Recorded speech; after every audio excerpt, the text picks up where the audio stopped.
Hello, this video is all about the future of money.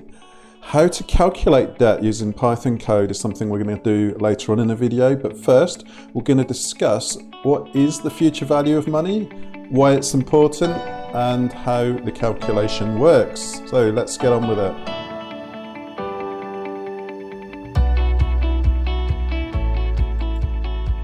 Okay, so we're going to look at what is the problem, why is the future value of money important, how do we calculate the present value using Python code? We'll look at the formula as well. And we'll also look at what we're not being told by governments and the media and how we need to know the difference between CPI, RPI, and potentially even a new future value, a future way of measuring inflation. So let's carry on. Okay, so before we go any further, what actually is money? And this definition is one of the best that I've come across. If you've not seen his channel, he's actually got a channel called What is Money? So according to Robert Breedlove, a store of value over space and time. So time being between now and the far future, and over space, i.e. a store of value between here and somewhere else. So if I want to send some money to America, I'm sending it across space. Space doesn't necessarily mean outer space. Okay, right, let's carry on. Okay, so now we've established money as a store of value across space and time. Inflation erodes the value of that money. It decreases the purchasing power of that money in the future. Inflation is widely discussed, but which inflation? There can be wage growth inflation, price inflation. Price of what inflation? So price of a house, price of a chocolate bar, price of a car, price of a computer. There's also something, if you want to get really technical, called hedonic price adjustment, which basically compares something technological, which becomes increasingly cheaper to produce in the future for the same specification. Price inflation, so let's just talk about house price inflation. In the UK, average house prices increased by 8.6% over the year to February 2021. And that's from the Office of National Statistics. So that's the official figure, so we won't dispute that. Average weekly earnings, including bonuses in the UK, increased 5.8% year on year. In the 3 months to September 2021. So it's often difficult to find statistics and figures for the very same time periods, but 2021, I think we'll go with that. So February, September, to be honest, you won't always get statistics for the same full year. So if we take this, 5.8 for the earnings against 8.6 for the house price, if you keep adding that up, the house price is going to get more and more expensive, whereas your salary is going to go up by a smaller amount. So the gap is actually going to increase. So over time, the cost of the house will effectively seem more expensive, even though you may have been lucky and you've had a 5.8% pay increase, if you've still got a job, that is. So yeah, just bear in mind, when you're comparing inflation, you need to compare inflation of the asset or of what you're trying to buy against the inflation of your savings or of your money or of your income. And if the inflation, the price inflation of what you're trying to buy is higher than the growth of your salary, your income, then it's getting further away from you the whole time. So that's why it's so important. Okay, so this is not going to be death by PowerPoint. I'll keep this brief. What we're going to look at is present value. Present value basically projects into the future and says what will this amount of money be worth and have purchasing power of at today's value. So if you've got £1,000, $1,000, I've deliberately left dollars, pounds, euros, the currency off the start because the concept's the same. Present value says, if I've got $1,000, £1,000 in 5 years' time, what will be the purchasing power? So purchasing power is what can I buy with it?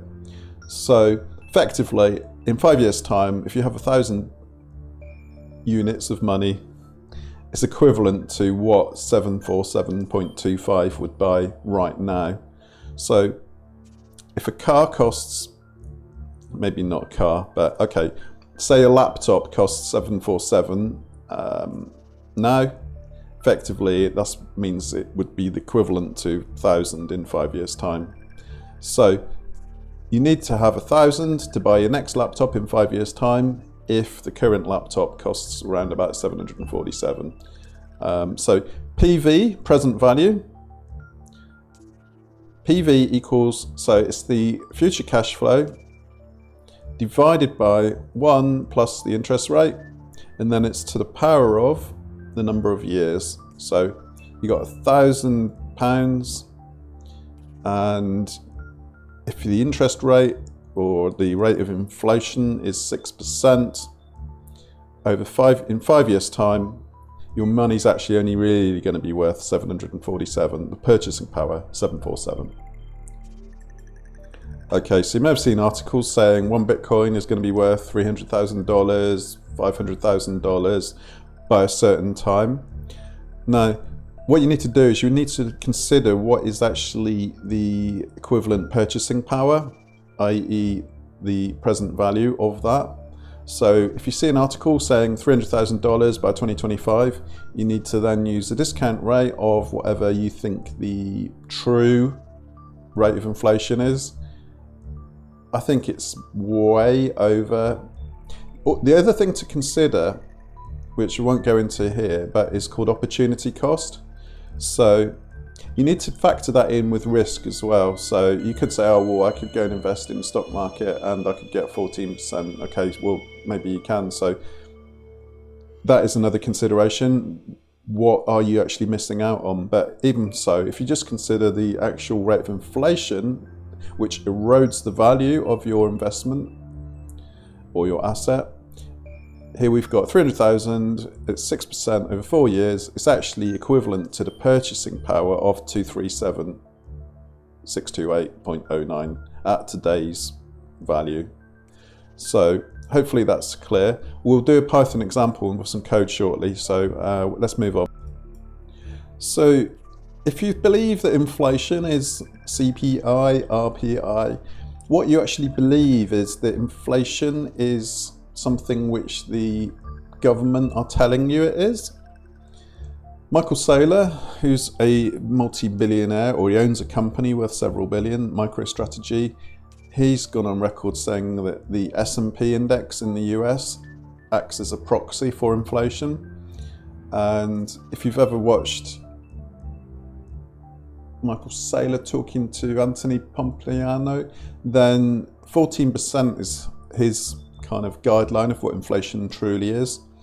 As you can see here, on the 25th of March, the S&P was down below 2,500, and less than 2 years later, it's at 4,500. So I think that's a lot more than 6%.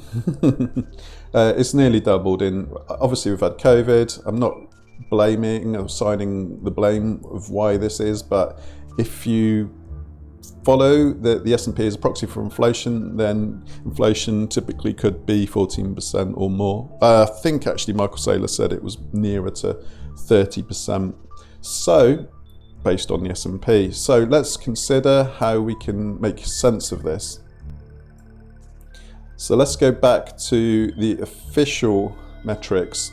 CPI, RPI versus what your actual inflation is. So RPI includes mortgage interest payments. This means it's heavily influenced by house prices and interest rates. But if you don't own a house, or if you've bought your own house outright, then that's irrelevant and that's not a good measure of inflation to you. CPI takes no account of housing costs, but factors in all the other goods and services. So this is obviously for the UK. It may be different where you live, presumably it will be. You may have local taxes as well, and that's something I won't really go into very much, but we have local taxes here and they tend to go up by more than inflation also. There's also going to be a new measure of inflation in 2030 in the UK, which is called CPIH, which includes housing costs, but uses an approach called rental equivalence. So this is not the mortgage payments, but how much rent the householder would pay for an equivalent property. It would appear the government-based tax on the higher one, RPI. So government, when they want to tax something, they use the higher value, for which is, this is true, this is not me just ranting. They do actually use RPI to work out car tax and tobacco duty. And at the moment, RPI is, even their stated RPI is approximately 6%. When they pay benefits, they use a different measure, which is CPI, and that's what they pay pensions and state pensions on.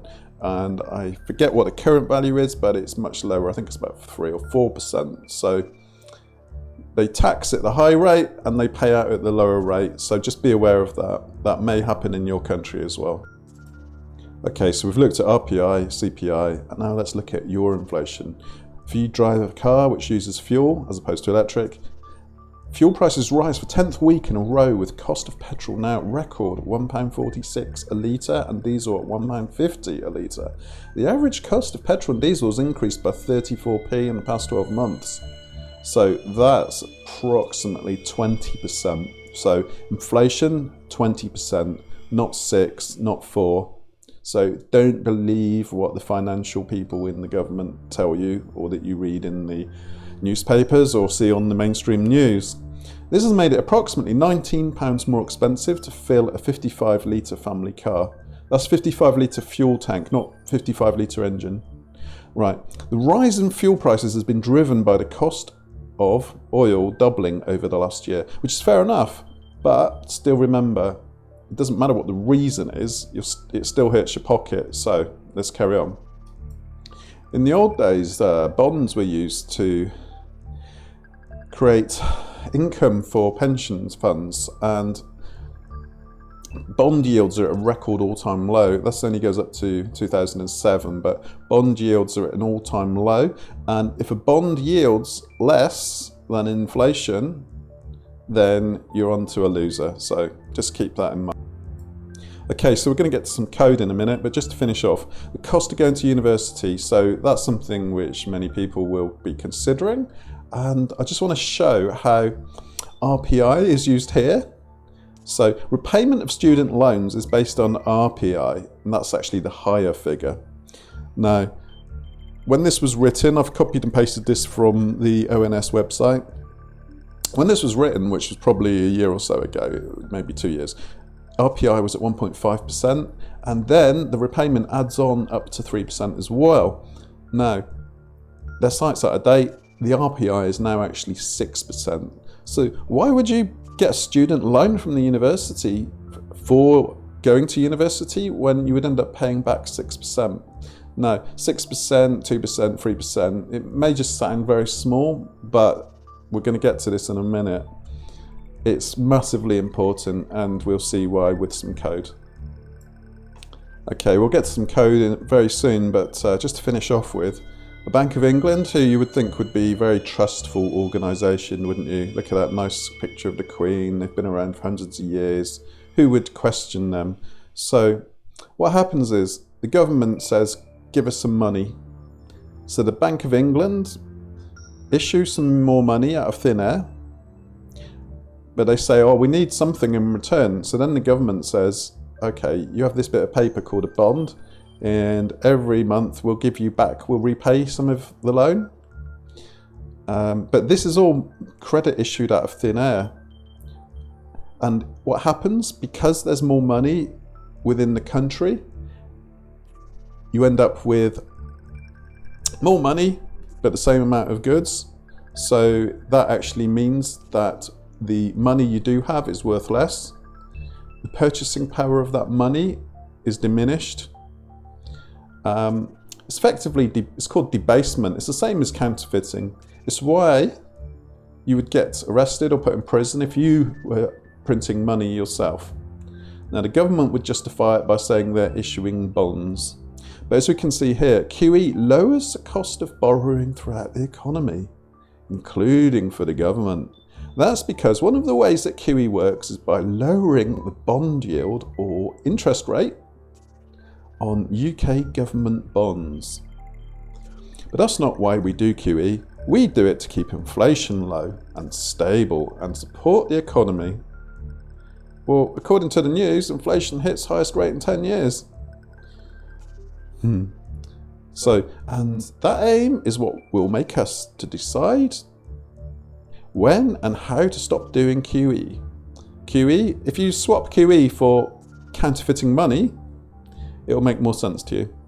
Or even selling some of the bonds we hold, if that's needed to keep inflation low and stable.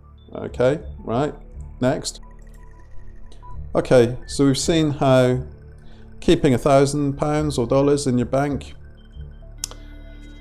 will lose purchasing power because in 5 years' time it will buy you equivalent to what 747 will in today's money. So what are your options?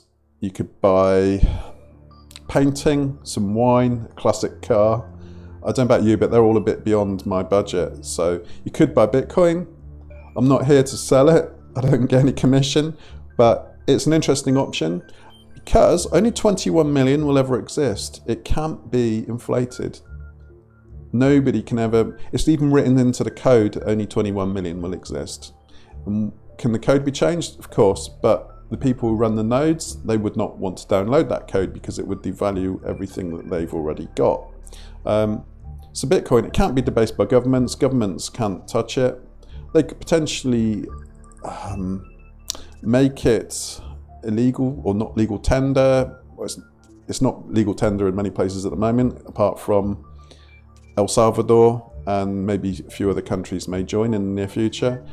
Either way, it's still a digital store of value across space and time. You don't have to buy a whole one either, so you can buy sats, which are fractions of a Bitcoin. So it's not an advert for Bitcoin, but it's just an interesting option. Right, now let's do some code. Okay, so what we're going to do is we're going to do a monthly interest rate calculation example. And because I'm going to be doing it monthly, just for when we do our print at the end, I'm just going to import calendar, Python library. And let's say a typical student loan amount would be 3 times 9,000. So a student course at university would be 3 years, and the tuition fees are approximately 9,000 a year, so that's 27,000. And the accommodation, let's say 6,000 per year, so that's 18,000. 18,000 plus 27,000 is 45,000, plus a bit of interest, let's say 47,000. You knew that was coming, didn't you? Let's say £47,000 debt to pay back. And we know that the annual interest rate to pay back on a student loan is 6% because it's based on the RPI. Well, it's actually the RPI plus up to 3% on top. But I suspect if RPI is acknowledged as being 6%, they'll keep it at that. So they probably, I don't know, it'd be very unpopular if they went to 6% plus the discretionary 3%. So student loan, 47,000. So this is obviously me doing it in pounds, but you can obviously do this for your own currency.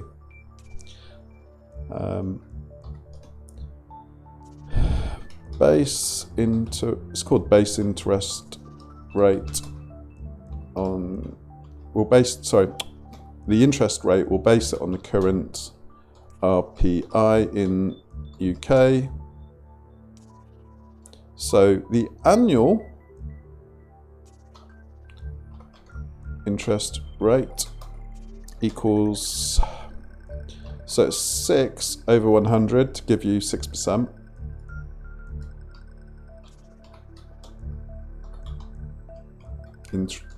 Interest, right?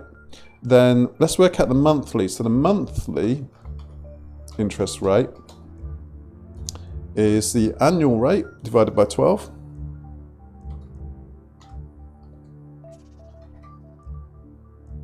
So far so good. Yeah. Then what we want to do is we want to say x equals loan times monthly interest rate. That will give us, to start with, that will give us our monthly repayment.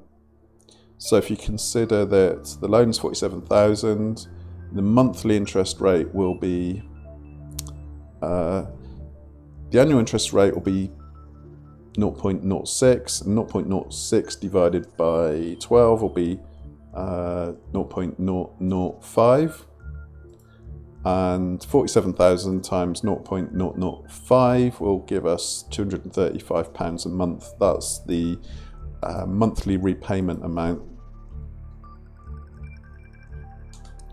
So monthly repayment at start.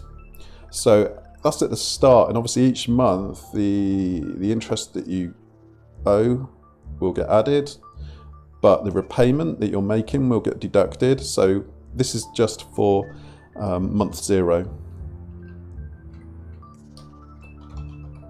We'll call that month 0. That's when you start the loan. So we'll base that on January the 1st, just for simplicity. Although in actual fact, it will probably be, I believe it's as soon as you start work, once you've left university or something like that. So it doesn't matter for the purposes of this. So let's print. Let's do a new line.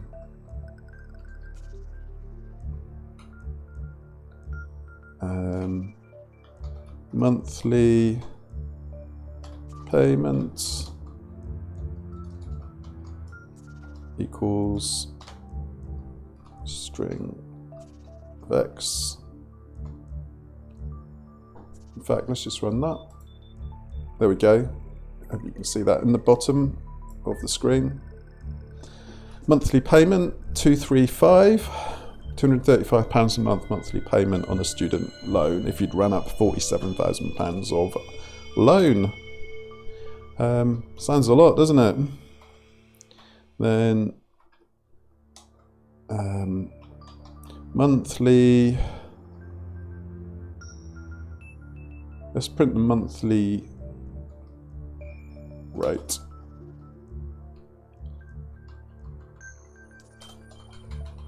Monthly rate equals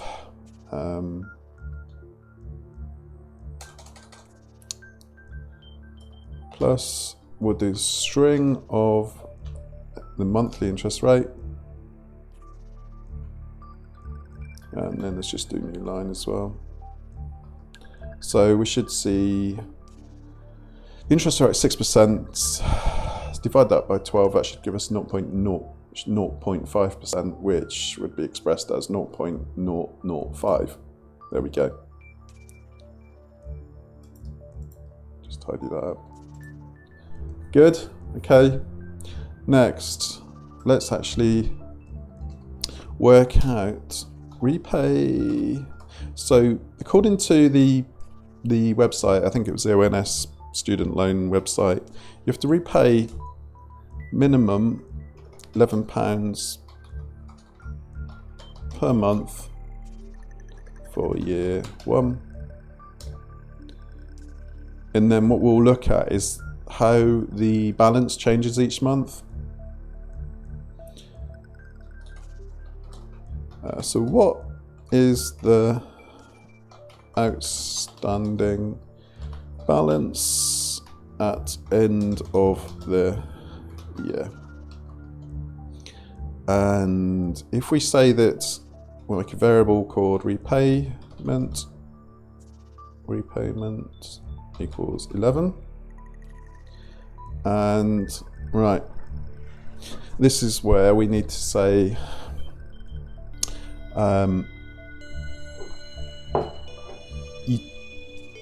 you need to make your first payment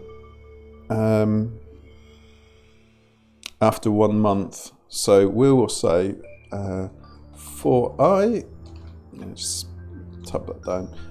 For I in range 2 to 13.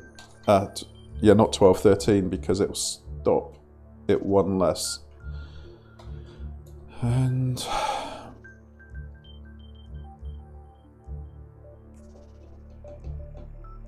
month name. We want to print the month name in our printout, so we'll say month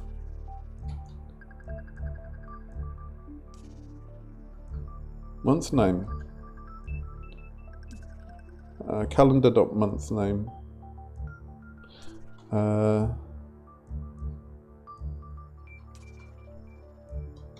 We will create a variable called month name, and we'll set it equal to calendar.month name, and it needs to be whatever the current iteration is. So it'll start with February to be the first payment.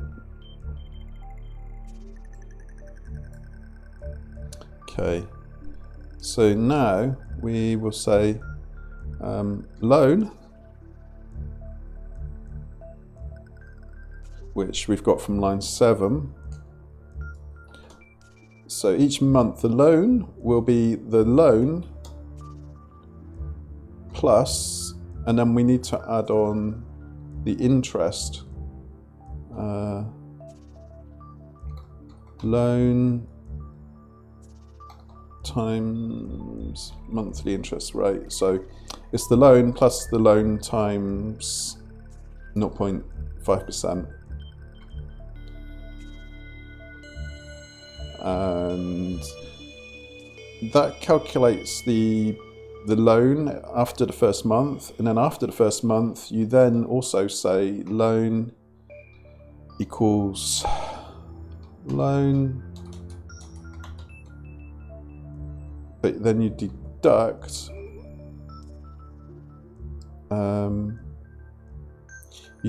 a repayment of £11. Updated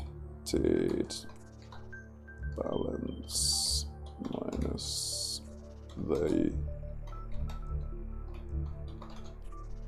okay,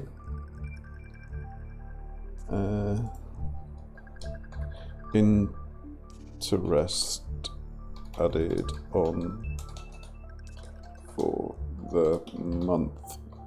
So each month you're adding on some interest. Well, the bank's adding on some interest, but the repayment is just coming off the balance as well. Let's just run that and see if we get any errors. Don't think we got any. No, so far so good. And right, now we want to print the balances, or yeah, the balances. Not just the balance, you want to print the balance for each month. So we'll do print f string balance on 1st of month, and then we need to use the month name, and then we need what is it? We're going to tab this across, but we need all the tabs to be in a line. So I'm going to say go across 10 characters.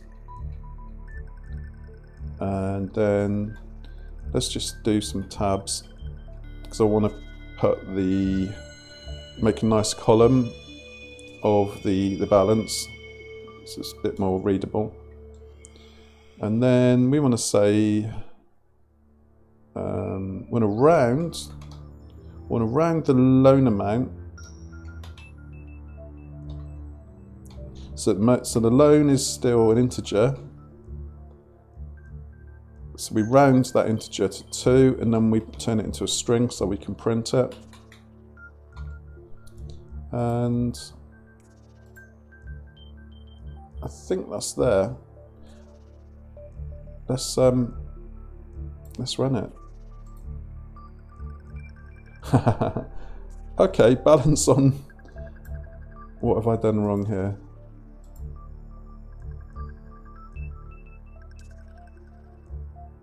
Got the F string.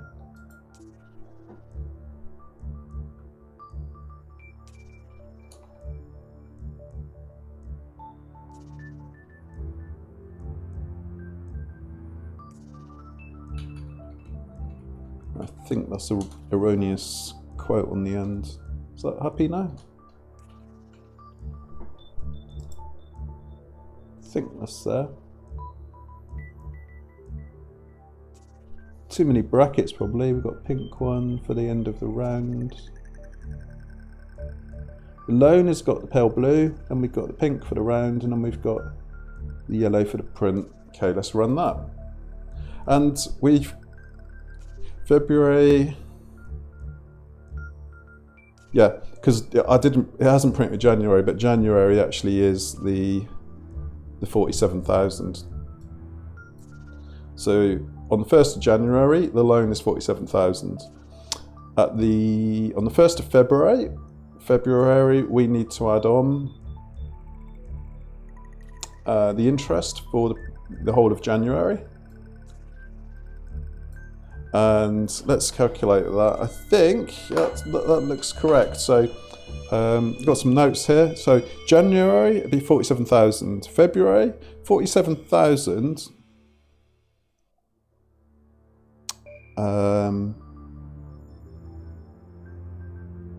But then on the 1st of February, but then we've got all of the interest for January, and that would have been the 235. So let's bring a calculator here.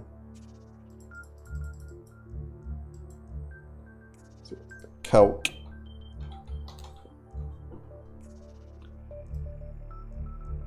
And then we will do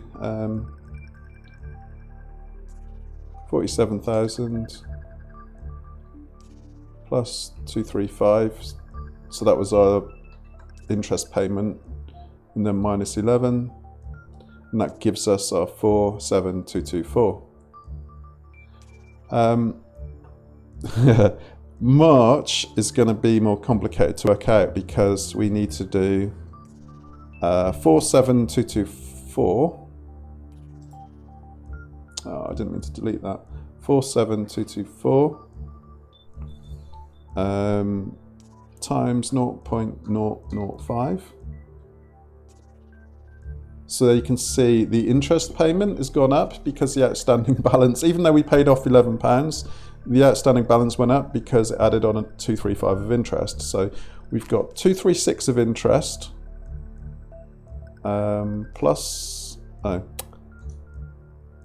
minus 11.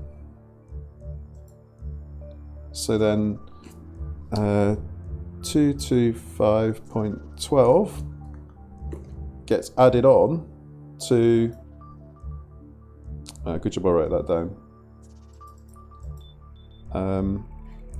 477,224 plus 225.12, and that gives us 47.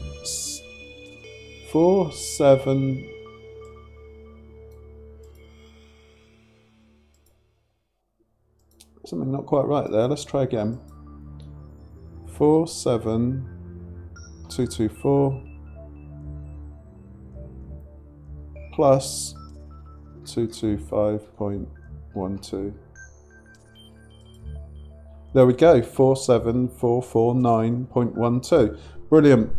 So there we go. That is how to work out a student loan. And if you're in the UK and you've got a loan at the loan of say 47,000, which is 3 years tuition fees at 9,000, which gives you 3 9s 27. Say your accommodation is £500 a month, that's £6,000 a year, times 3 is 18. So 18 plus 27 gives you 45. And then I've just added on a bit of interest as well, say £2,000 interest on that. which you would have been accruing, because I believe you get charged whilst the loan is in progress, whilst you're a student, at I believe 4.1%. So that's how I got up to 47,000. So yeah, each month, once you've got your job after you've left university, and if you just pay back the minimum, which is £11 a month, you are then, after month one, after starting a new job, you're actually going to have a bigger debt and a bigger debt, and each month it will go up. So within 1 year, you'll have gone from £47,000 of debt to £49,000 of debt. But also bear in mind that this would be 3 years from now. So then you need to go back and look at the present value of that money. So what would the present value of 49,000 be? It would probably have the purchasing power of 39,000 or something like that, today's money. So yeah, I hope this has been interesting. It's been interesting for me researching it, and if you've got any questions, or if you'd like me to do an example based on some of your numbers, let me know. If you want the codes, also let me know. I could put it on GitHub and share it with you. And let me know if this has been interesting, and hopefully I've not depressed you too much.